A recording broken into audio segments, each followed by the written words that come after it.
अस्सलाम वालेकुम। क्या हाल है जनाब? बिस्मिल्लाहिर्रहमानिर्रहीम। अस्सलाम वालेकुम, अस्सलाम वालेकुम, अस्सलाम वालेकुम। Hello hello hello hello hello. Can you guys hear me? Hello hello hello hello hello hello hello. क्या आपको मेरी आवाज आ रही है? कैसे हैं आप लोग? यार मेरा ना पूछा करो आयशा। क्या क्या बताएं आपको? बस कैसे बैठे हैं हमें ही पता है। तबीयत सही नहीं है यार, तबीयत बहुत ख़राब है। मुझे इतनी शदीद दर्द है कि सुबह तो मैं रो रही थी। बहुत तबीयत ख़राब है बेटा। लेकिन बस आप लोगों को देखती हूँ तो तबीयत सही हो जाती है। हाँ, मुझे बस दुआओं में याद रखा करो बेटा। मैं एक 32 साल की बॉडी में एक 70 साल की औरत ट्रैप्ड है। जो जो बीमारियां मुझे हो गई हैं इतनी ज़्यादा, तो बस आप लोगों की दुआएं बहुत चाहिए। ठीक है। खास खास दुआ किया करो मेरे लिए। आप में से जो लोग तहज्जुद पढ़ते हैं, आप में से जो लोग फजर पढ़ते हैं, या आप में से कोई हाफिज है तो अपना हिफ्ज रिवाइज करता है, एनीथिंग, मेरे लिए बस बेटा दुआ किया करो कि अल्लाह ताला मुझे इतना फिट कर दें। जितनी फिट मैं नज़र आती हूँ उतना ही फिट मुझे एक्चुअल में भी कर दें। क्योंकि मैं बहुत इस वक्त भी, आज सुबह तो like I was literally crying. मुझे ये बैक का प्रॉब्लम हुआ है, तो बस उसकी वजह से जो है, पहले किडनी का था, अब अगर वो फिर डायग्नोज गलत हुआ, फिर उसके बाद वो बैक पे गया, फिर अब कह रहे हैं कि जी शियाटिका है आपको, तो वो पूरी टांग तक जो जाता है ना, कमर से शुरू होकर दर्द। तो बस वो है सीन। बिल्कुल। लेकिन बहरहाल अल्लाह का शुक्र है मैं ठीक हूँ। बस आप लोगों की दुआएं चाहिए। जनाब हमारे साथ हैं कौन कौन, मैं देखती हूँ जी। हमारे साथ हैं ताहा। ताहा मेरे पुराने स्टूडेंट हैं। फिर हमारे साथ हैं माज। माज नए स्टूडेंट हैं। मुबीन। मुबीन भी मेरे पुराने स्टूडेंट हैं। जरगाम भी मेरे पुराने स्टूडेंट हैं। जुलेखा नई हैं। आयशा नई हैं। अफीरा बेटा आपकी प्रोनाउंसिएशन सही कर रही हूँ मैं? अफीरा। अफीरा खालिद सही कर रही हूँ? ऐसे ही बोलते हैं। और जरनब भी मेरी पुरानी स्टूडेंट है। ठीक है जी। So I welcome you all to this class, and I welcome you all to Manabi. I welcome you all to my heart and my life. Once you are there you are always there. ठीक है, इस बात को आप guarantee ले लीजिए। मुझे परसों मैसेज आया मेरी एक 6 साल पुरानी स्टूडेंट का। तो वो मुझे कहने लगी मैम कैसी हैं। वो कहने लगी मैम मैं आपको याद हूँ। मैंने कहा जी आप मुझे बिल्कुल याद हैं। ठीक है। तो बेटा मुझे अपने स्टूडेंट्स हमेशा याद रहते हैं। जब कोविड का दौर आया ना, तो कुछ बेगैरत ऐसे थे, वो समझते थे मास्क पहन लिया है तो मैम को तो पता ही नहीं चलेगा ना हम है। तो वो मेरे सामने से, जब कैंपस दोबारा शुरू हुआ कोविड के बाद, वो मेरे सामने से ना मास्क पहन के गुजर जाएं। उनको लगे कि हम क्लास बंक करें, मैम को क्या पता चलेगा। तो फिर मैं उनको कान से पकड़ के लाती थी कि इंसान बन जाओ, बगैर तो तुम्हें लग रहा है तुमने मास्क पहन लिया तो मैं पहचानूंगी ही नहीं। एक बार आप मेरे दिल में आ जाएं तो बस, वो क्या कहते हैं, मैं दिल में आता हूँ समझ में नहीं आता। तो एक बार आप मेरे दिल में आ जाएं तो आप बाहर नहीं निकलेंगे। जो मेरे पुराने बच्चे हैं वो अग्री करेंगे इस बात से। क्या ख्याल है, ऐसा ही है?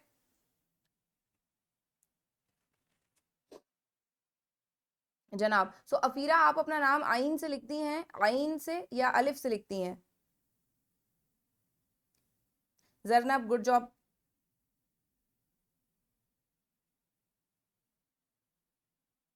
जी जनाब। अच्छा, अब जब क्लास के कुछ उसूल डिस्कस कर लें, ठीक है। आप लोगों के माइक म्यूट होंगे, आप लोगों के कैमरा भी बंद होंगे। लेकिन अगर आप में से किसी ने कोई क्वेश्चन पूछना है, आप टाइप कर सकते हैं। ठीक। टाइप नहीं करना चाह रहे, आप हैंड रेस करें। ठीक है। यहीं पर ही आपके पास ये हैंड रेस का ऑप्शन आ रहा होगा। आप लोगों को मेरा हैंड रेस नजर आ रहा है? मैंने हैंड रेस किया है, नजर आ रहा है? ठीक है। सो आप लोगों ने इस तरह से हैंड रेस करना है, मैं आपका माइक ऑन कर दूंगी। ठीक है। आप माइक ऑन करके मुझसे क्वेश्चन पूछ सकते हैं। अगर आपको माइक ऑन करके क्वेश्चन पूछने में शर्म आ रही है, आप मुझे उसी वक्त क्लास के दौरान व्हाट्सएप पे एक वॉइस नोट ड्रॉप कर दें। क्लास के बाद मैं वो सुन के आपको जवाब दे दूंगी। ठीक है। सो ये हमारा तरीका है। क्लास में आपने रहना है इंतहाई एक्टिव। आपका हाथ होना चाहिए कीबोर्ड के ऊपर। ठीक है। सो कीबोर्ड के ऊपर आपका हाथ होना चाहिए। रिकमेंडेशन मेरी यही है कि आप लोग लैपटॉप से क्लास लें। ठीक है, मोबाइल से ना लें। रिकमेंडेशन यही है कि लैपटॉप से लें। लेकिन अगर मोबाइल से लेना चाहते हैं कोई मसला नहीं है। आपका हाथ लैपटॉप पे होना चाहिए। मैं जो भी बात पूछूं आपने जी लिखना है। जी। सिंपल। पूरा यस मैम लिखने की जरूरत नहीं है, जी मैम लिखने की जरूरत नहीं है। सिंपल टाइप जी। मुझे पता चल जाएगा आप लोग क्लास में एक्टिव हैं। ये होने वाली है क्लास बहुत एक्टिव। आपको ऐसा लगेगा आपके मैं बिल्कुल सामने बैठी हूँ। किसी एक को भी मैं क्लास में सोने नहीं दूंगी। ठीक है। ऐसी तैसी। समझ रहे हैं क्या आप मेरे साथ हैं? Everybody show some love. जल्दी जल्दी show that you are active. Chat box में लेट्स मना भी हो जाए एक साथ, 1 2 3, लेट्स मना भी। शाबाश शाबाश शाबाश, लेट्स मना भी। जनाब अब मुझे बताइए कि आप में से कितने लोग इनरोल्ड हैं और कितने लोग अनइनरोल्ड हैं। जो इनरोल्ड है वो ई लिख दे, जो अनइनरोल्ड है वो यूएन लिख दे। ओके जी, सारे ही एनरोल चल रहे हैं, वाह जी वाह, क्या बात है क्या बात है। अच्छा जी, ओके। सो जल्दी से हम डिस्कस कर लेते हैं कि हम बिजनेस लॉ को किस तरह से पढ़ेंगे। हम शुरू करेंगे बेटा चैप्टर नंबर 2 से, ठीक है। आई कैप की बुक मैं फॉलो करती हूँ, मुझे आई कैप की बुक बहुत पसंद है। मुझे नहीं लगता कि आपको किसी और बुक की ज़रूरत है, लेकिन आपकी आसानी के लिए मैंने बनाए हुए हैं अपने नोट्स भी। और मेरे नोट्स हैं थोड़ी इजी लैंग्वेज में, थोड़े कम डरावने हैं और थोड़े से इंटरेस्टिंग हैं, क्योंकि मैंने उसके अंदर कलर्स ऐड किए हैं, एनिमेशंस ऐड किए हैं, तो ज़रा मज़ा आता है उनसे पढ़ने, ठीक है। सो नोट से आपने लगाना है रट्टा और आई कैप की बुक से आपने पढ़ना है। सो नोट्स आपके काम आएंगे रट्टे लगाने के लिए। नोट्स की पूरी पीडीएफ का जो लिंक है वो आपके ग्रुप की डिस्क्रिप्शन में अपलोड हो जाएगा, ठीक है। अभी तो हमने एक ही ग्रुप बनाया हुआ है क्योंकि व्हाट्सएप का, क्योंकि अभी इनरोलमेंट्स हो रही हैं। जब इनरोलमेंट्स हो जाएंगी तो फिर बिजनेस लॉ का अलग होगा, बाकी सब्जेक्ट सारे ग्रुप्स अलग अलग होंगे। सो जो भी आपका रेलिवेंट ग्रुप होगा बिजनेस लॉ का, उस ग्रुप की डिस्क्रिप्शन में नोट्स का लिंक मौजूद होगा गूगल ड्राइव का, वहां से जाके आप सारे नोट्स डाउनलोड कर सकते हैं, ठीक है। ये नोट्स बहुत कॉम्प्रहेंसिव हैं, कंप्लीट हैं और इनके अंदर बहुत ईजी लैंग्वेज में चीज़ें लिखी हुई हैं ताकि आप इनको याद कर सकें। रट्टे लगाने के लिए ये नोट्स आपके काफ़ी होंगे। कुछ लोग जिनको क्लास में लिखने की आदत है उनको मैं रिकमेंड करूंगी कि आप ये नोट्स डाउनलोड करके इनके प्रिंट ले लीजिए क्लास से पहले। तो फिर ये होगा कि आपके पास जो प्रिंट होगा आप उसी पर लिख सकेंगे, ठीक। साथ साथ आई कैप की किताब भी आपने फॉलो करनी है। आपकी मर्जी है कि आप आई कैप की किताब सॉफ्ट में पढ़ना चाहते हैं सॉफ्ट में पढ़ें, हार्ड में पढ़ना चाहते हैं हार्ड में पढ़ें। अगेन उसमें भी मैं एक रिकमेंडेशन आपको ये दूंगी, मर्जी आपकी है, रिकमेंडेशन आपको ये दूंगी कि आप उसको चैप्टर वाइज प्रिंट करवाएं, पूरे सारे चैप्टर्स को एक साथ प्रिंट ना करवाएं। उसकी वजह यह है कि चैप्टर वाइज प्रिंट करवा के ना आप स्टेपल कर करके एक एक चैप्टर अपने हाथ में रखेंगे, वो इजी टू कैरी होता है, पढ़ना बहुत आसान होता है और उस पर कुछ लिखना हो तो वो भी आसान हो जाता है, ठीक है। सो चैप्टर वाइज प्रिंट करवाएंगे, पैसे भी एकदम से एक साथ पूरे नहीं जाएंगे, लेकिन आपकी मर्जी है, अगर आपको पूरी बुक एक साथ चाहिए आप पूरी ले लें, what ever works for you. मैं तो बस आपको वो बता रही हूँ जो कंफर्टेबल है। इसी तरह मेरे नोट्स भी चैप्टर वाइज है, ठीक है। आई कैप की बुक भी चैप्टर वाइज, बल्कि आप ये भी कर सकते हैं कि मेरे नोट्स और आई कैप की बुक जो जो जिस जिस चैप्टर की है वो एक साथ ही प्रिंट करा के एक साथ ही स्टेपल कर दें, पहले सारे नोट्स और फिर सारा चैप्टर हो आई कैप का। So this is totally your choice, सही। अब बता दूं कि पढ़ाने का तरीका क्या है बेटा। पढ़ाने का तरीका ये है, सबसे पहले तो मैं तारुफ करवा दूं, ये जीरक हमारे साथ हैं, ठीक है। जीरक फातिमा, ये मेरी बहुत ही प्यारी बेटी हैं और ये मेरी असिस्टेंट भी हैं और ये मेरे ही से ट्रेंड हैं, बिजनेस लॉ, कंपनी लॉ और ऑडिटिंग तीनों इन्होंने मुझसे पढ़े, शुरू से मेरे साथ है। तो अब ये है कि जीरक माशाल्लाह she is a very competent assistant, और जो बच्चे पिछले सेशन में मेरे साथ थे वो अग्री भी करेंगे इस बात से। जीरक जो है ये मेरा मिरर इमेज है और ये ऐसा लिखती है कि ऐसा लगता है कि मैंने लिखा है। इसी वजह से जीरक को नज़र बहुत लगती है और जीरक बीमार हो जाती है और कभी कभी रोना धोना भी करती है। करती हो जीरक, नहीं करती? ठीक है। सो जीरक कभी कभी ऐसा लिखती है कि मुझे लगता है मैंने लिखा है आंसर, तो मैं कहती हूँ कि जीरक ये मैंने क्लास में लिखवाया था जब तुमने मुझसे बी लॉ पढ़ा था। तो कहने लगी नहीं नहीं मैम ये मैंने खुद लिखा है। मैंने कहा यार कसम से ऐसा लग रहा है कि मैंने लिखा है, ठीक है। सो जीरक, क्योंकि मैं उसूल हमारा मनाबी का यही है कि हम वही बच्चा रखते हैं टीए जो हमारा अपना ट्रेंड होता है, ठीक है, क्योंकि उस बच्चे के बारे में हमें पता होता है। अच्छा, सो जीरक मेरी असिस्टेंट है, जीरक का काम है अटेंडेंस मार्क करना, रोजाना की अटेंडेंस मार्क होगी। आप लोगों ने रोजाना लाइव क्लास अटेंड करनी है। अगर किसी वजह से आप लाइव क्लास अटेंड नहीं कर पाते हैं आप जीरक को मैसेज करेंगे। जीरक के पास जो एक्सेल शीट मेंटेन होती है रोजाना की अटेंडेंस की, जीरक उसके अंदर आपका रीजन लिखेंगी कि आप क्यों एब्सेंट थे। हफ्ते में एक बार जीरक आपको मैसेज भी करेंगी अगर आप लोग नहीं आ रहे होंगे क्लास में, ठीक है। जीरक के मैसेज का अगर आप किसी वजह से जवाब नहीं देंगे या कुछ भी तो फिर मैं आपसे खुद बात करूंगी।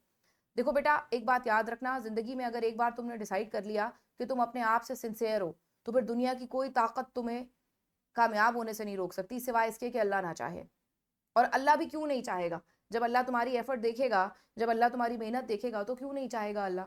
क्या ख्याल है बेटे, क्या मैं सही कह रही हूँ?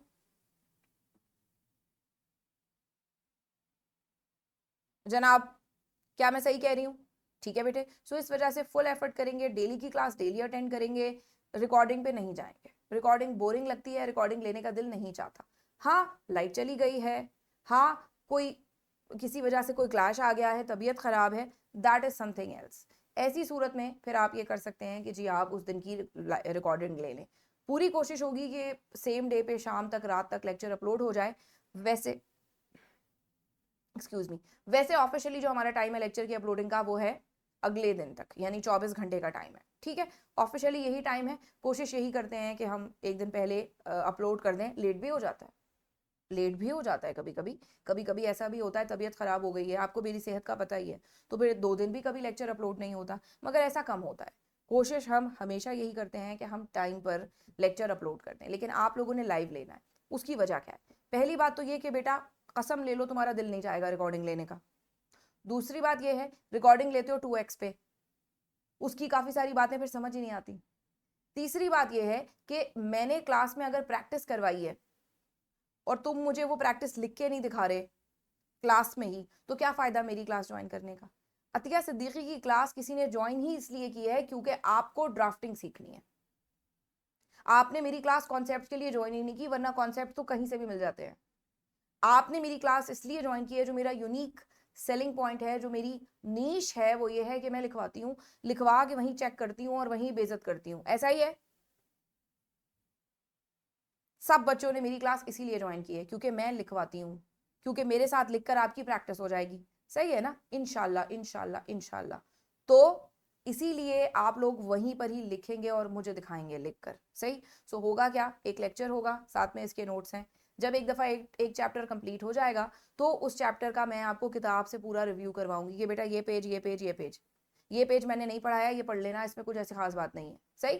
किताब आप पढ़ लेंगे, साथ ही उसी पर्टिकुलर चैप्टर का ड्राफ्टिंग जीनी आपके सामने पेश किया जाएगा। ड्राफ्टिंग जीनी के अंदर क्या होगा? इंशाल्लाह इंशाल्लाह इंशाल्लाह इंशाल्लाह अल्लाह ताला सब कुछ करवाएं। ड्राफ्टिंग जीनी में क्या होगा? सबसे मुश्किल सवाल जो भी उस टॉपिक का होगा, उसके 2 या 3 सवाल हम आपके सामने लाएंगे। ठीक है, उन 2 या 3 सवालों को हम जो है वो आपको पहले उनको रीड करेंगे। ठीक है, रीड करके इंफॉर्मेशन एक्सट्रैक्ट करना सिखाएंगे। उसके बाद फिर क्या होगा कि आपको उसका रिटन आंसर भी दिया जाएगा कि बेटा देखो ये ऐसे है, ताकि आपको पता चले कि इस टॉपिक का सवाल लिखते कैसे हैं। उसके बाद क्या होगा, फिर आप मुझे क्लास में प्रैक्टिस करके व्हाट्सएप पे आंसर भेजेंगे, मैं आपको वहीं पर ही लाइव रिस्पॉन्स दूंगी। नॉर्मल सा रिस्पॉन्स हुआ, कोई थोड़ी बहुत ही गलतियां हुई, तो मैं लाइव ही दूंगी। अगर बहुत गंदा रिस्पॉन्स हुआ तो फिर वो मैं आपको व्हाट्सएप पे दूंगी कि मैं नहीं चाहूंगी कि आपकी इंसल्ट हो। ठीक है, सो वो मैं आपको व्हाट्सएप पे दूंगी। मैं डांटती हूँ, मैं अच्छा खासा डांटती हूँ अगर आप बोंगी हरकतें करते हैं, या अगर आप क्लासेस अटेंड नहीं करते हैं, या फिर अगर आप बेवकूफ़ाना गलतियां करते हैं जानते बूझते, या फिर अगर आप असाइनमेंट सॉल्व नहीं करते, या फिर अगर आपको जिस वक्त ड्राफ्टिंग जीनी की दी जाए क्वेश्चन आप उसी वक्त क्लास लीव कर देते हैं। I can not come to your house ना। ठीक है बेटे, सो आपको अपने साथ सिंसियर होना पड़ेगा। ठीक है, सबसे पहले क्या है, लेक्चर है। ठीक है, हाँ क्लास में तो बॉटल भी मारती थी ना जरनब, लेकिन अब क्या कर सकती हूँ। ठीक है, सबसे पहले आपको क्या करना है बेटे, सबसे पहले आपको लेक्चर लेना है। लेक्चर के साथ साथ आपके ये नोट्स हैं, आपने आई कैप की बुक पढ़नी है। उसके बाद जो अगला काम होगा वो होगा आपका ड्राफ्टिंग का। ड्राफ्टिंग के बाद अगला काम होगा आपका असाइनमेंट। असाइनमेंट आपको गूगल क्लासरूम के ऊपर अपलोड किया जाएगा। गूगल क्लासरूम का एक्सेस आपको दिया जाएगा, वहाँ पे असाइनमेंट अपलोड होगा। उसकी डेडलाइन 24 से 48 आवर्स के दरमियान होगी, मैं बता दूंगी क्या करनी है। उसकी डेडलाइन के अंदर अंदर आपने वो असाइनमेंट सॉल्व करके वापस गूगल क्लासरूम पे अपलोड करना होगा। अगर आपने असाइनमेंट देर से अपलोड किया, असाइनमेंट चेक नहीं होगा। ठीक, उसके बाद अगली चीज़ है टेस्ट। जब असाइनमेंट कर लेंगे तो उसके 3-4 दिन के बाद आपका उस चैप्टर का टेस्ट होगा। ठीक, असाइनमेंट और टेस्ट का भी सोल्यूशन आपको मार्किंग स्कीम के हिसाब से दिया जाएगा इंशाल्लाह। ऐसा नहीं होगा कि आपको जो है वो आई कैप का ही सजेस्टेड आंसर उठा के दे दिया। सजेस्टेड आंसर्स को आई कैप ओन नहीं करता। सजेस्टेड आंसर के मुताबिक अगर आपने पेपर में आंसर लिखा तो आपको फेल करेगा आई कैप। ये मेरी बात लिख लें कहीं पर। आपने आंसर मेरे मुताबिक करना है, क्योंकि वो मेरा पर्सनल ओपिनियन नहीं है, वो मैंने आई कैप की मार्किंग स्कीम और आई कैप के एग्जामिनर कमेंट से उठाया है। सो वो मेरा पर्सनल ओपिनियन नहीं है मेरे बच्चों। हाँ, कंक्लूजन्स के बारे में आपका पर्सनल ओपिनियन हो सकता है कि मेरे ख्याल में आंसर ये होना चाहिए, ये होना चाहिए, that is something else. But the format that I will be teaching you would be as per examiner comments and ICAP's marking scheme. ICAP marking scheme के हिसाब से आंसर को चेक करता है आपके पेपर में, सजेस्टेड आंसर के हिसाब से चेक नहीं करता। सजेस्टेड आंसर देख लें, वहां से आपको पता चल जाएगा लॉ की कौन सी प्रोविजन लग रही है, कंक्लूजन क्या है वो सब सही है, फॉर्मेट आपका वही होगा जो मैं आपको बताऊंगी, ठीक। अच्छा, चाहे आप ड्राफ्टिंग जीनी में आंसर लिखें, चाहे आप असाइनमेंट में आंसर लिखें, चाहे आप टेस्ट में आंसर लिखें, चेक करने के 4 पैरामीटर्स हैं हमारे। सबसे पहला पैरामीटर है आपका सेंटेंस स्ट्रक्चर और आपके टेंसेस। आपने कैसा डिड के साथ सेकंड फॉर्म तो यूज नहीं कर रहे आप। क्या आपका सेंटेंस 10-10 लाइनों पे तो नहीं मोहित? क्या आपका सेंटेंस इनकम्प्लीट तो नहीं? क्या आपका सेंटेंस एक्स्ट्रा शॉर्ट या एक्स्ट्रा लॉन्ग तो नहीं? सो पहला जो क्राइटेरिया है वो है हमारा सेंटेंस स्ट्रक्चर एंड टेंसेस। दूसरा जो क्राइटेरिया है वो है आपकी ग्रामर एंड स्पेलिंग, ठीक है। सो आपकी ग्रामर कैसी है, स्पेलिंग कैसी है, वोकैबुलरी कैसी है। हर सब्जेक्ट की ना अपनी अपनी वोकैबुलरी होती है, ठीक है, और आपने वही यूज करनी होती है, सही। इसकी मैं आपको मिसाल देती हूँ। लेट सपोज आपने ये कहना है कि ये कॉन्ट्रैक्ट कैंसिल हो गया, ठीक है, इस कॉन्ट्रैक्ट पे अभी अमल नहीं होगा, तो आप यही लिखेंगे ना, कैंसिल हो गया, right. This contract should not be fulfilled, this contract should not be acted upon, यही लिखेंगे नॉर्मल अंग्रेजी में। एवरीवन जवाब चाहिए मुझे, वरना मैं जाऊंगी क्लास बंद करके। यही लिखेंगे। लेकिन पता है बिजनेस लॉ के बच्चे क्या लिखते हैं? बिजनेस लॉ के बच्चे लिखते हैं ये कॉन्ट्रैक्ट वॉइड है, वॉइड, VOID। हर सब्जेक्ट की अपनी एक वोकैबुलरी होती है, उसी वोकैबुलरी को इस्तेमाल करते हैं। क्या आपको मेरी बात समझ आ रही है? ठीक है। सो सेकंड पैरामीटर हमारा ये होता है कि इस बच्चे ने सब्जेक्ट की वोकैबुलरी, इसकी स्पेलिंग्स, ये सब चीज़ें कैसी हैं। ये लोग तो इतनी सख्त है ना, ये जीरक और लेखा, लेखा मेरी ऑडिट की टी है और जीरक मेरी B लॉ C लॉ की टी है, ये तो इतनी सख्त है कि मैं कहती हूँ यार खुदा के वास्ते कुछ तो रहम कर लिया करो, तुम लोग तो बिल्कुल ही। लेकिन वो कहती हैं कि मैम जिस तरह से आपने हमारे साथ सख्तियाँ की हैं हम भी आगे ऐसे ही करना चाहते हैं। तो ये लोग आंसर के ऊपर, यानी जो क्लास में ड्राफ्टिंग है ना वो तो मैं चेक करती हूँ, ठीक है, लेकिन उसके बाद जो असाइनमेंट्स हैं और जो टेस्ट हैं वो ये लोग जीरो और लेखा चेक करती हैं, और उसके बाद फिर ये चेक करके मुझे भेजती हैं। इन लोगों ने PDFs के ऊपर लालो लाल किया होता है, इतना लिखती हैं ये लोग, इतना लिखती हैं, SES की गलतियां भी निकालती हैं। माशाल्लाह माशाल्लाह, आई एम सो ब्लेस्ड, अल्लाह ताला नजर से बचाए, to have a great team. उसके बाद वो असाइनमेंट्स मैं भी रिव्यू करती हूँ। शुरू में मैं रिव्यू करके खुद भी राय दे रही होती हूँ, आहिस्ता आहिस्ता बस फिर मैं खुद से रिव्यू करना छोड़ देती हूँ, बिकॉज मैं क्लास में तो देख ही रही होती हूँ, तो मुझे पता है जरनब कैसा लिख रही है, आयशा कैसा लिख रही है, ठीक है। फिर टेस्ट के मार्क्स मुझे दिखाए जाते हैं, और इस बार इंशाल्लाह ये भी है कि जितने भी मनावी के टेस्ट हुए उसमें अगर जिसके भी हाईएस्ट मार्क्स आएंगे टोटल में, सारे टेस्ट मिला के जो जिसके भी हाईएस्ट मार्क्स आएंगे उसको मनावी की तरफ से एक गिफ्ट भी मिलेगा, और उसको जो है वो नेक्स्ट अटेम्प्ट के अंदर मेरी तरफ से पर्सनली उसको डिस्काउंट भी मिलेगा, ठीक है। सो देखते हैं कि क्या होता है, ठीक है। अच्छा, सो जब ये टेस्ट चेक हो जाता है उसके बाद फिर आपकी तैयारी हो जाती है उस चैप्टर की। उसके बाद फिर फरवरी में जाके इंशाल्लाह हमारे 5 टेस्ट होंगे और एक फाइनल मॉक होगा, यानी 3-3 4-4 चैप्टर्स मिला के हमारे टेस्ट होंगे और एक फाइनल मॉक होगा इंशाल्लाह, ठीक है। इस दफा एक नई चीज जो मैंने करनी है वो है, मैं हर दफा बच्चों से कहती होती हूँ, मैं पिछली क्लास में भी यही कह के आई हूँ, इसमें भी यही कहूंगी और अगली C लॉ की क्लास में भी यही कहूंगी, कि आपसे बार बार कहा जाता है पास पेपर्स की जियारत कीजिए, आप लोग नहीं करते, ठीक है। सो बेटा पास पेपर्स की जियारत बहुत जरूरी है। पास पेपर्स की शक्ल इतनी भयानक होती है, आप लोग जब यहाँ पे चैप्टर वाइज पास्ट पेपर्स करते हैं, तो जब आप लोग चैप्टर वाइज पास्ट पेपर्स करते हैं तो बेटा फिर तो आपको पता ही होता है ना कि ये क्वेश्चन कौन से चैप्टर से आया है, पता होता है, जाहिर है पता होता है, क्योंकि चैप्टर वाइज कर रहे हैं। लेकिन उसका नुकसान क्या है, क्या पेपर में वो बताएगा कि ये क्वेश्चन कौन से चैप्टर से आया है? और 3 घंटे का वो प्रेशर, उसमें आपने आइडेंटिफाई भी करना है ये कौन से टॉपिक से आया, आपको लिखना भी है, कौन सी प्रोविजन लग रही है ये भी लिखना है, कंक्लूजन भी ड्रॉ करना है, राइट। तो जब इस चीज की आपने प्रैक्टिस ही नहीं की हुई होगी तो घबराहट सवार हो जाएगी पेपर में आपके ऊपर, पैनिक हो जाएंगे एकदम से। और आई कैप की तो पेपर की शक्ल ही मनूस है, शक्ल ही देखकर मेरा तरह निकल जाता है। मैं आई कैप की मेंबर हूँ, मुझे 12:15 बजे जब वो पेपर आता है मैं डाउनलोड करती हूँ, मेरी जान निकल जाती है वो देखकर, क्योंकि है ही। तो मेरा बच्चा अपने फियर्स को फेस करेंगे ना, क्या ख्याल है, डर के आगे जीत है? एवरीबडी वेक अप, डर के आगे जीत है। जब बार बार अपने फियर को फेस करेंगे, वो जो सर्कस का शेर को सधाने वाला होता है वो क्या करता है, इतना ज्यादा शेर से मिलता है, उसके पास रहता है कि उसको शेर से डर लगना बंद हो जाता है। तो जब तक आप लोगों ने पहली बार बाइक चलाई थी, पहली बार गाड़ी चलाई थी, पहली बार कुकिंग की थी, डर लगा था ना, पहली बार प्याज काटी थी, डर लगा था, अब नहीं लगता, because practice makes a man perfect, a women also practice makes a person perfect, हाँ। तो क्या आप लोग तैयार हैं इस सफर पे मेरे साथ साथ चलने के लिए? क्या आप लोग कामयाबी हासिल करना चाहते हैं? क्या आप लोग सक्सेसफुल चार्टर्ड अकाउंटेंट्स बनना चाहते हैं? क्या आप लोग फर्स्ट अटेम्प्ट में बिजनेस लॉ पास करना चाहते हैं? क्या है आपका जवाब? क्या आपका जवाब हाँ में है या ना में है? अगर ना में है तो आज ही चली जाइए मेरी क्लास से, क्योंकि मुझे जितनी पैशनेट मैं हूं, शदीद तकलीफ में भी होती हूँ बेटा, तो अपना पैशन नहीं छोड़ती हूँ। मेकअप करके ही आती हूँ आपके सामने, ताकि आप परेशान ना हो मुझे देखकर, ताकि आपको भी मुझसे इंस्पिरेशन मिले कि जब मैम ये सब कर सकती हैं। मैंने अपना पूरा सीए फाइनल, आपको पता ही होगा, शादी के बाद किया है। मेरी शादी हो गई थी जब मेरी आर्टिकलशिप शुरू ही हुई थी। मैं 22.5 साल की थी उस टाइम पर। 10 साल हो गए मेरी शादी को, मैं भी 32 साल की हूँ। मैंने पूरा सीए फाइनल शादी के बाद किया है। सुबह 6 बजे उठ के खाना पका के फिर ऑफिस जाती थी।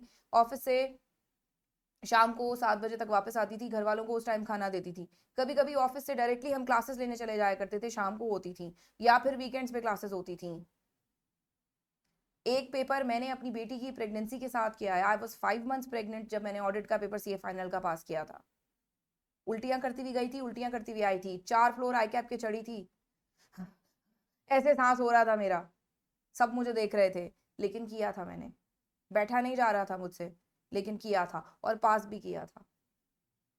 जब मैं कर सकती हूँ बेटा, तो क्या आप नहीं कर सकते? आप लोग तो अभी छोटे हैं, आप लोग तो अभी माँ बाप के घर पे हैं, आप लोग तो अभी बेस्ट लाइफ जी रहे हैं कि नहीं? हाँ, ये सब मैं इसलिए नहीं बता रही कि मुझे कोई तारीफ चाहिए बेटा, मैं बस इसलिए बता रही हूँ ताकि आप इंस्पायर हो कि जब मैं कर सकती हूँ तो आप क्यों नहीं? ठीक है मेरा बच्चा। उसके बाद जो बकिया 3 पेपर्स थे, वो मैंने अपनी बेटी की पैदाइश के भी बाद दिए। मैंने अपने घर में 11 कैमरे लगाए हुए थे। मेरी मदर इन लॉ भी होती हैं और मेड भी रखी थी, फिर भी 11 कैमरे लगाए थे। और मैं आई कैप की लाइब्रेरी में बैठ के पढ़ा करती थी, और वहां पर मैंने एक डिवाइस रखी होती थी जो मैं कैमरे से देखती रहती थी कि मेरी बेटी क्या कर रही है। जब मेरी दूसरी बेटी पैदा हुई, नुसैबा, बड़ी वाली नहदिया, शी इज़ माशाल्लाह 7 years old, और दूसरी वाली नुसैबा, शी इज़ माशाल्लाह नाउ 2 years old। ये जब नुसैबा पैदा हुई है, मैं आखिरी आखिरी लम्हे तक अपनी रिकॉर्डिंग्स पूरी करवा के तो मैं हॉस्पिटल गई थी बेटा। यानी मैंने अपना लैपटॉप बंद किया और हॉस्पिटल का बैग उठाया और मैं हॉस्पिटल गई हूँ फॉर हर डिलीवरी। बहुत सारे लोगों को ये बात करते हुए और सुनते हुए शर्म आती है, मुझे नहीं आती है, क्योंकि ये मेरे फखरिया निशान है जो मैं आपको दिखाती हूँ। ये मेरे लिए शर्म की बात नहीं है, ये सिर्फ और सिर्फ इसलिए ताकि आप इंस्पायर हो। क्या आप ऐसा करेंगे बेटा? क्या आप हिम्मत करेंगे? क्या आप रोज का काम रोज करेंगे, या फिर आप जनवरी 1 को रिकॉर्डिंग्स लेना शुरू करेंगे? ऑप्शन 1 या ऑप्शन 2? जो ऑप्शन 1 करेगा वो 1 लिखे, जो 2 करेगा वो 2 लिखे। क्या आप आज से मेरे साथ सर पर दौड़ेंगे? ताहा पिटेगा तू, चमाट लगेगा तुझे एक। क्या आप तैयार हैं रेस के लिए? शाबाश, शाबाश, शाबाश, जीते रहो। नहीं, ऐसे करते हैं ना, ठीक है। और वो मुझे एक स्टूडेंट ने सिखाया, मैम दिल ऐसे बनाते हैं, ये ऐसे करके, ये कोई उसने सिखाया, पता नहीं ऐसे कैसे कैसे करते हैं। मैं तो ऐसे बनाती थी। हाँ, वो उसने मुझे ऐसे सिखाया अभी, ऐसे बनाते हैं मैम। मैंने कहा अच्छा ठीक है, जी जनाब, ठीक है बेटा। सो हंसी मजाक भी करेंगे, गप्पे भी लगाएंगे, शुगल भी करेंगे, एक दूसरे की टांग भी खींचेंगे और पढ़ाई भी करेंगे, लेकिन रोज का रोज करेंगे, ठीक है। सो पास इस दफा जो मैंने एक नई चीज ऐड की है, वो ये नई चीज ऐड की है कि मैं पास पेपर्स को साथ साथ ही आपको जो है वो करवाऊंगी इंशाल्लाह। तो वो पास पेपर साथ साथ करने का फिर ये फायदा होगा कि, यानी करते तो पहले भी साथ साथ थे, लेकिन चैप्टर वाइज करते थे। इस दफा ये प्लान है कि बार बार आपके सामने पेपर की शक्ल लेकर आऊंगी, बार बार, ताकि आपका डर निकल जाए। लेकिन क्या आप अपने लिए इतना कर सकते हैं? मैं हर सेशन में कहती हूँ कि बेटे पास पेपर डाउनलोड करके उनके प्रिंट लेके हाथ में लेके देखो और रोज उनको देखो। क्या आप ये नहीं कर सकते? बच्चे नहीं करते। तुम यकीन करो कि पेपर से एक रात पहले कह रहे होते हैं चैप्टर वाइज पास पेपर है, किसी के पास तो भेज दें। दिल दुख जाता है मेरा यार, कि मैं इतनी तकलीफ से पढ़ाती हूँ और स्टिल बच्चे ये करते हैं। फिर फेल होते हैं तो कहते हैं आए क्या फेल करता है? भाई नहीं है जहन्नुम में आग, अपनी लेके जाते हैं सब, अपनी गलतियों की वजह से फेल होते हैं बेटा। मैं भी बहुत दफा फेल हुई हूँ, मैं हमेशा यही कहती हूँ मैं अपनी गलती से फेल हुई हूँ। आई क्या आपने मुझे कभी फेल नहीं किया, मैं फेल होने गई थी उस पेपर में, ठीक है। सो ये करेंगे ना बेटा, पास पेपर्स डाउनलोड करेंगे, उनकी शक्ल देखेंगे, और मैं भी यहाँ पर आपको directly from the pass paper जरूर हफ्ता 10 दिन में एक बार पास पेपर की शक्ल जरूर दिखाया करूंगी। ठीक है, क्या आप मेरे साथ हैं? और एक और नया काम जो कि इस सेशन में मैंने सोचा है वो ये है कि आप लोगों को हर चैप्टर खत्म होने के बाद, यानी एक असाइनमेंट और एक टेस्ट तो है ही, लेकिन एक एक्स्ट्रा असाइनमेंट दिया जाएगा कि जिसके अंदर आप एमसीक्यूज बना के भेजा करेंगे, क्योंकि बच्चों को सबसे ज़्यादा मुश्किल बिजनेस लॉ और कंपनी लॉ में एमसीक्यूज में हो रही है। ठीक है, तो आप एमसीक्यूज मुझे बना के भेजेंगे। क्या आपको मेरी बात समझ आ रही है? खुद से बनाएंगे एमसीक्यूज। तो अगर जरगाम ने बनाया होगा मैं वो अफीरा को दूंगी सॉल्व करने, मुबीन ने बनाया होगा मैं जरगाम को दूंगी सॉल्व करने। समझ गए हैं? इससे जरा एमसीक्यू की और प्रैक्टिस हो जाएगी और कॉन्फिडेंस आ जाएगा। ठीक है मेरे बच्चों?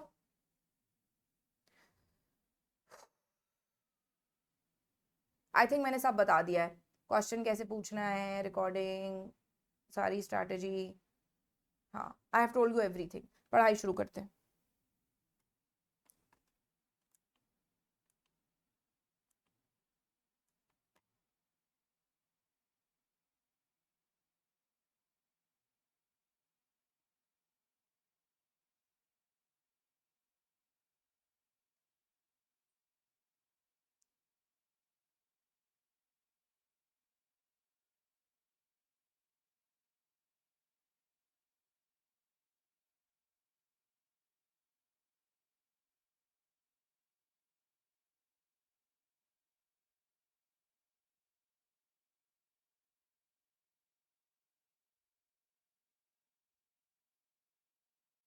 जी जनाब, बिस्मिल्लाहिर्रहमानिर्रहीम। देख लेते हैं जी। अच्छा जी, कॉन्ट्रैक्ट एक्ट 1872 पढ़ने जा रहे हैं। और ये जो कॉन्ट्रैक्ट एक्ट है ये 1872 में बना था, यानी हम में से किसी के ना दादा, यानी हम में से किसी के परदादा भी पैदा नहीं हुए थे उस टाइम पे। तो ठीक है, सो कहते हैं कि ये 1872 में बना था, ऑब्वियसली अंग्रेजों ने बनाया था, और ये पूरे के पूरे पाकिस्तान के ऊपर लगता है कॉन्ट्रैक्ट एक्ट। कॉन्ट्रैक्ट एक्ट के जो हमारे चैप्टर्स हैं हमारी बुक में 18 चैप्टर्स हैं। ठीक है, 18 चैप्टर्स हमारी बुक में हैं। और कॉन्ट्रैक्ट एक्ट के जो चैप्टर्स हैं वो चैप्टर नंबर 2 से लेके चैप्टर नंबर 10 तक है। ठीक है, सो 9 चैप्टर्स हैं जो कॉन्ट्रैक्ट एक्ट से गवर्न करते हैं।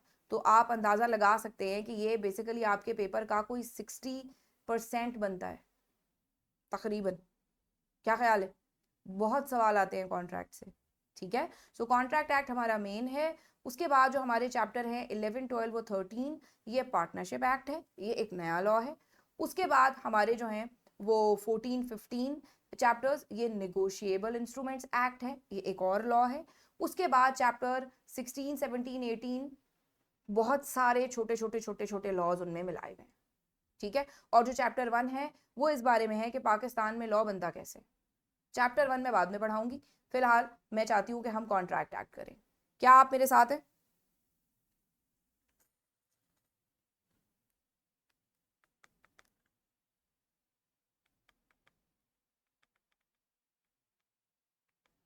जनाब बताइए, क्या आप कभी किसी कॉन्ट्रैक्ट में एंटर हुए हैं?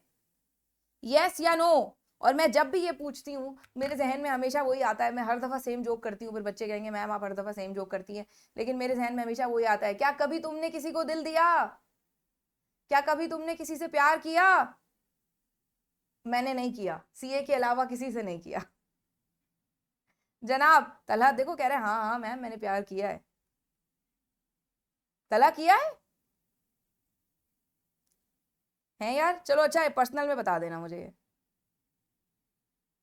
सीए और चाय जरनब,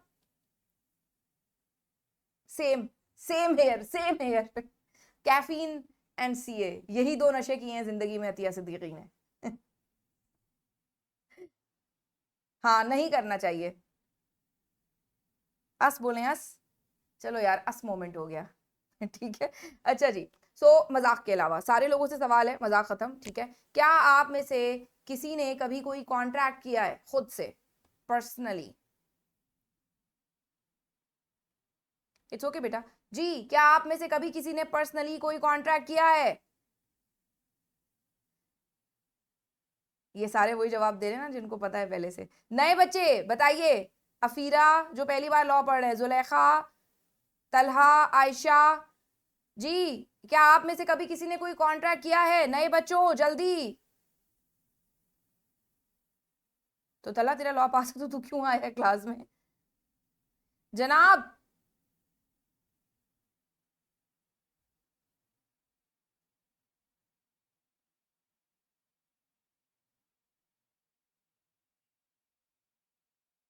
क्या बात है जी? जी, तो जिनको पता है वो तो बता रहे हैं, लेकिन बाकी लोग क्यों चुप हैं? जुलेखा, आयशा, अफीरा, क्या आपको मेरी आवाज आ रही है?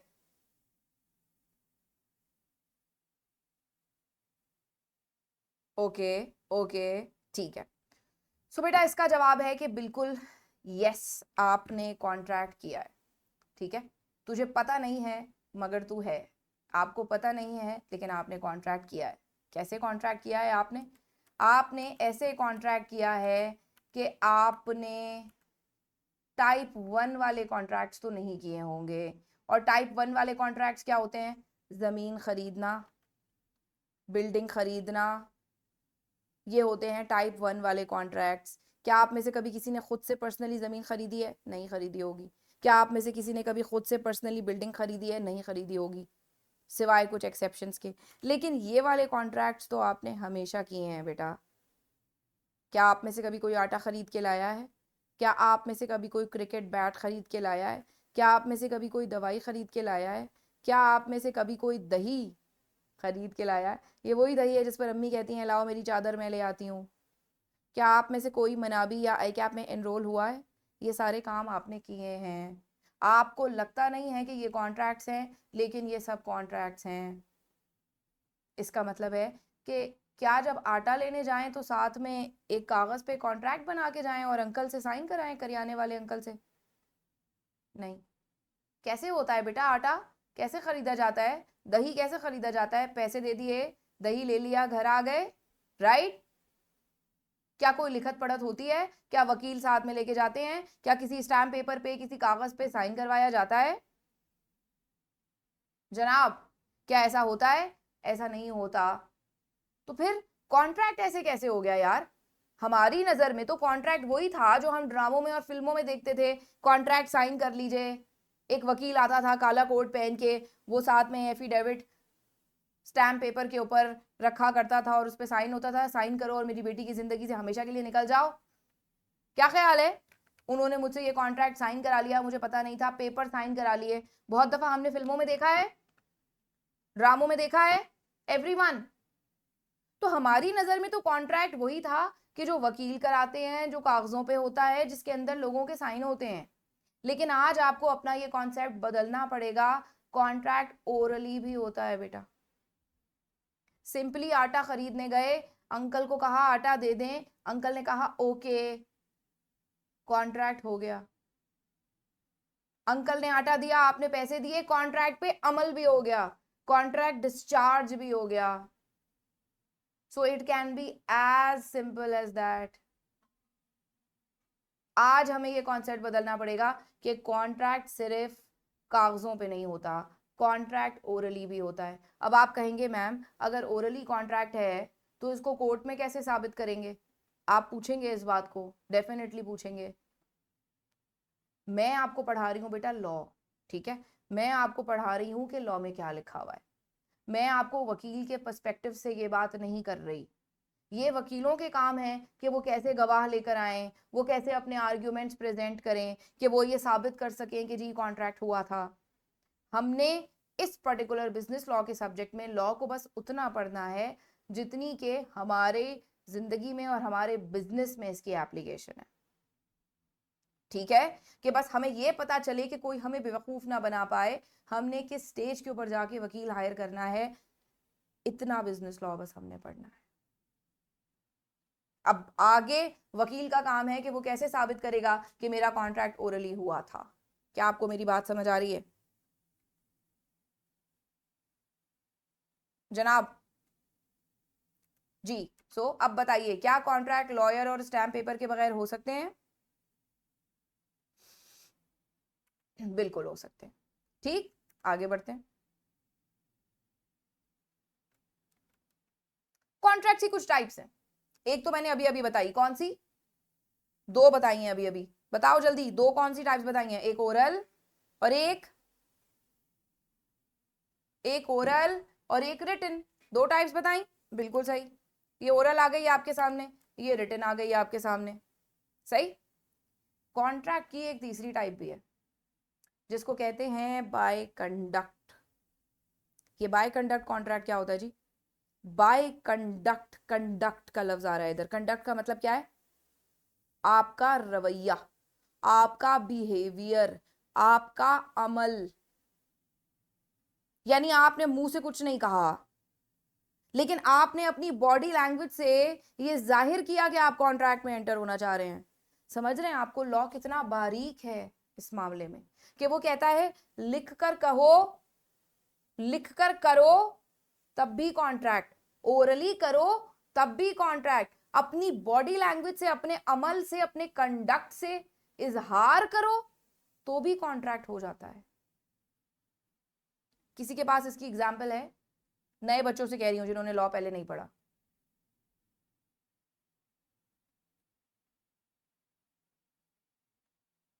हाँ या ना लिख दिया करो बस, अगर नहीं है ना साफ ना लिख दिया करो बेटा, वेट ना कराया करो। एनीवन? बाय कंडक्ट कॉन्ट्रैक्ट मैं बताती हूं आपको। आप में से कभी कोई गाड़ी में बैठा है? सब लोग जवाब देंगे। कभी कोई गाड़ी में बैठा है? एवरीवन गाड़ी में बैठा है। सिग्नल पे खड़े हुए हैं कभी? यस यस नहीं लिखना, खाली जी लिखो। सिग्नल पे भी खड़े हुए होंगे, और सिग्नल पे एक एनोइंग सा बच्चा या बच्ची आ गए होंगे अपने गंदा सा ब्रश और वाइपर लेके आपका शीशा साफ करने के लिए। कभी हुआ है? ये भी हुआ होगा, है ना? हुआ होगा, बिल्कुल हुआ होगा। और आपके वालिद ने या वालदा ने या आपने खुद या बड़ी बहन ने, भाई ने, किसी ने, ड्राइवर ने उसको रोकने की भी कोशिश की होगी, है ना? और फिर वो बदतमीज क्या करता है, शीशा गंदा करके चला जाता है कि अच्छा जी। लॉ कहता है कि अगर उस बच्चे ने आपकी गाड़ी का शीशा साफ किया, हो अच्छा मुबीन। लॉ कहता है कि अगर उस बच्चे ने आपकी गाड़ी का शीशा साफ किया और आपने उसको शीशा साफ करने से नहीं रोका, अगर उस बच्चे ने आपकी गाड़ी का शीशा साफ किया और आपने उसको शीशा साफ करने से नहीं रोका, तो आपके और उस बच्चे के दरमियान एक कॉन्ट्रैक्ट हो गया। उसने आपको एक सर्विस प्रोवाइड की है, आप उसको कंपेंसेशन प्रोवाइड करेंगे। ये होता है कॉन्ट्रैक्ट बाय कंडक्ट। क्या वो बच्चा आपके सामने शीशा साफ कर रहा था? कर रहा था। क्या आपने उसको शीशा साफ करने के लिए कहा था? नहीं कहा था। लेकिन क्या आपने उसको शीशा साफ करने से रोका? नहीं रोका। अगर आपने उसको शीशा साफ करने से नहीं रोका और वो शीशा साफ कर गया, now you owe that child some money, because there is a contract between you and that child. आप में से कभी किसी ने एयर ट्रैवल किया है, या एयर ट्रैवल नहीं, इस पे ट्रेन में ट्रैवल किया है? किसी ने भी? एनीवन? अब आप एयरपोर्ट पे उतरते हैं गाड़ी से, ठीक है, या आप रेलवे स्टेशन पे जाते हैं, दोनों सूरतों में एक बंदा होता है एयरपोर्ट पे जिसको कहते हैं पोर्टर। वो पोर्टर आपका सामान उठा के रखना शुरू कर देता है ट्रॉली में। हाँ, अब आपको भी पता है कि ये पोर्टर अल्लाह वास्ते नहीं कर रहा है ये काम, है ना? पता है इस बात का? ये पोर्टर अल्लाह वास्ते ये काम नहीं कर रहा है। He would require me to pay him some money, right? अब वो पोर्टर सामान आपका ट्रॉली लेके चल रहा है, चल रहा है, चल रहा है, चल रहा है। आपने उसको रोका?